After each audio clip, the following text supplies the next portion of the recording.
If you're looking to start a pressure washing business and you're not sure how to spend the money that you have in order to get started, this video is going to be breaking down how to allocate that money so that way you give yourself the best start possible. We're also going to be talking through the biggest mistakes that people make with their money early on so that way you can avoid those, as well as if you stick around to the end, I'm also going to reveal to you how you can give yourself the best competitive advantage over anybody else looking to start this business as well. But if you need help sending estimates, invoices, or collecting payments all for free, then download QuoteIQ on the App Store or the Google Play Store, or you can try any paid tier of QuoteIQ right now for $1 at myquoteiq.com, which I'll have linked up in the comment section and the description. But without further ado, let's go ahead and jump into the video. Vicente says, guys, what would you spend 10K on as a new business owner? I would like to buy a rig I won't outgrow for the next 3 years. I'm almost ready to finance a Landa hot water trailer. Please help. I would be very, very careful of who you're buying the Landa from, the financing that they're offering, because I've seen some of these finance companies and the interest rates that they're charging is absolutely insane. And also read all the fine print, because if there is a lapse in payment, if something goes wrong, they will come and they will repo your stuff and you're not going to have anything. So I am a firm believer, and I know that you've got 10K, and 10K is a good amount of money to start a business, right? A pressure washing business. There is a very low entry to get into this business, just like, a lot of other businesses. You don't necessarily need to spend the 10K and get the top of the line stuff. My personal opinion is find a trailer, spend a couple grand on a 8 gallon per minute machine, and I think you can probably get one for like $4,000 maybe at the most. It might be less, and you don't even have to go 8. Get a 5, somewhere around there.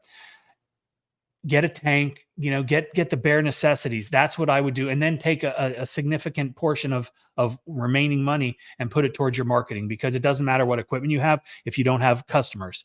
And if you don't have customers, you're not making money and you can't reinvest. So, that's just my opinion. Here's a big mistake that a lot of guys get themselves into. Do not get over your head with financing before you have a legitimate business plan. What I would do is I would take that $10,000. I would say, okay, 5,000 is going into my first equipment setup. I know you said that you want to be prepared for 3 years. It's like, we don't need to be thinking 3 years out. We need to be thinking 3 months out. So let's get something that we could at least get started with that's sufficient to get jobs done. And let's take the other half of that budget and throw it into marketing. Throw it into a course like the Local Domination 2 course, where we teach all of our biggest secrets for how to get jobs, and literally dial in.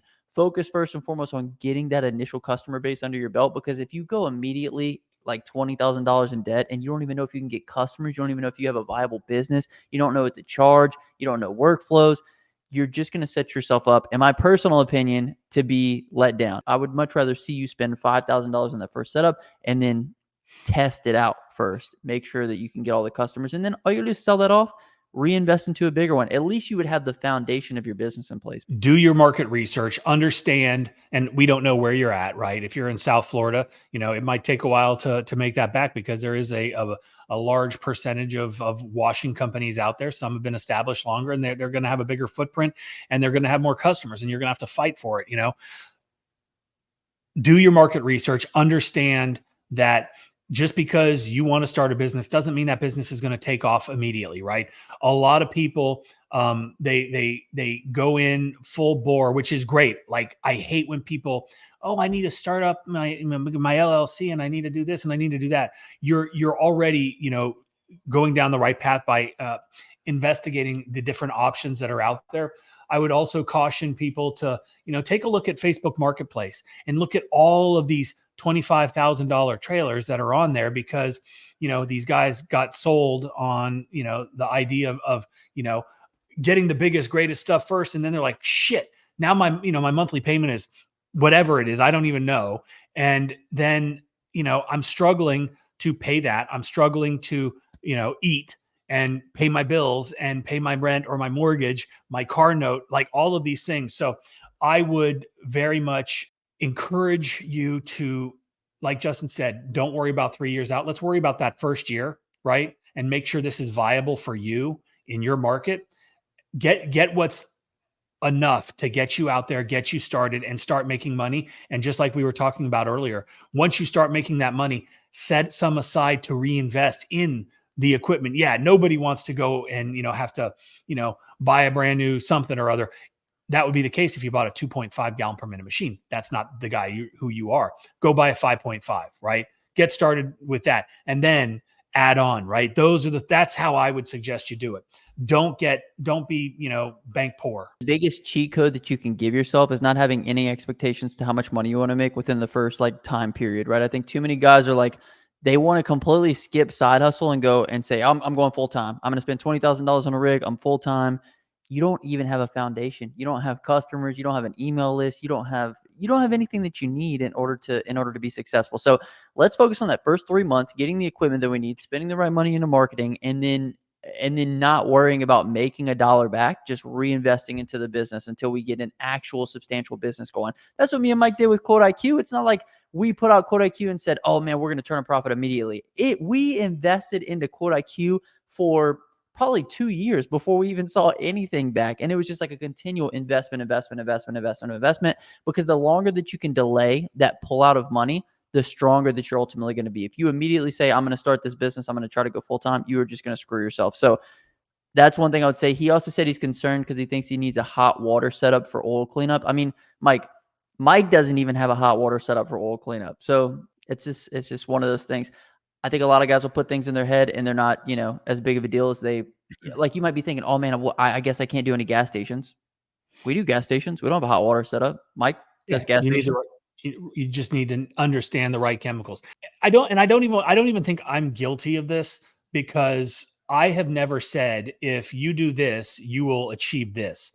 All I've ever said is, these are the things that work for me.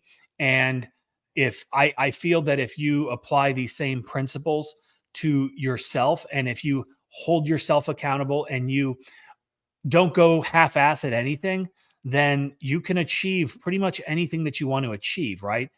Obviously, we sell stuff and we're selling the training, like the how to wash course, right? If you're just getting started and you've got a money set aside, I would highly suggest, and it doesn't have to be my course. I would think that it would be the first choice because it's the best, but educate yourself, because you can waste a lot of time early on, and that's time where you could be a lot more profitable if you knew the things that you need to know in order to understand you don't need hot water for oil stain removal, right? We went through oil stain, removal and the chemicals needed and how to mix all these things.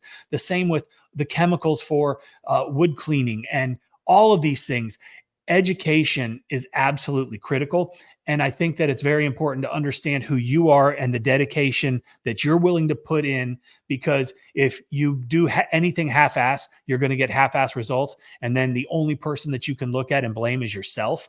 And so I highly suggest a hard, long look in the mirror to understand if you're the guy that can have his own business and stick with it, because it's going to take a lot of stick with itness in order to be successful, because this shit is not easy, right? Again, just because you buy a trailer, that don't mean shit. Just because you say, hey, I got an LLC and I'm in business, don't mean shit, right? It's you and what you're willing to do and the sacrifices that you're willing to make that is going to make or break this business. And that's something only you can answer. Me and Mike put out incredible information on YouTube. Okay, we put out a lot of great stuff, but it doesn't hold a candle to the stuff that we have in the courses. Literally, Vicente could come to us and say, hey, I want to pay you for a 30-minute call. I could give you more than that 30-minute call that's going to move your business forward than anything else. And here's a perfect example of it. Jacob says, get Local Dom 2, well worth the money. I'm picking up an $18,000 check later today from the principles learned from that course. These guys are the real deal. We do not lie to you.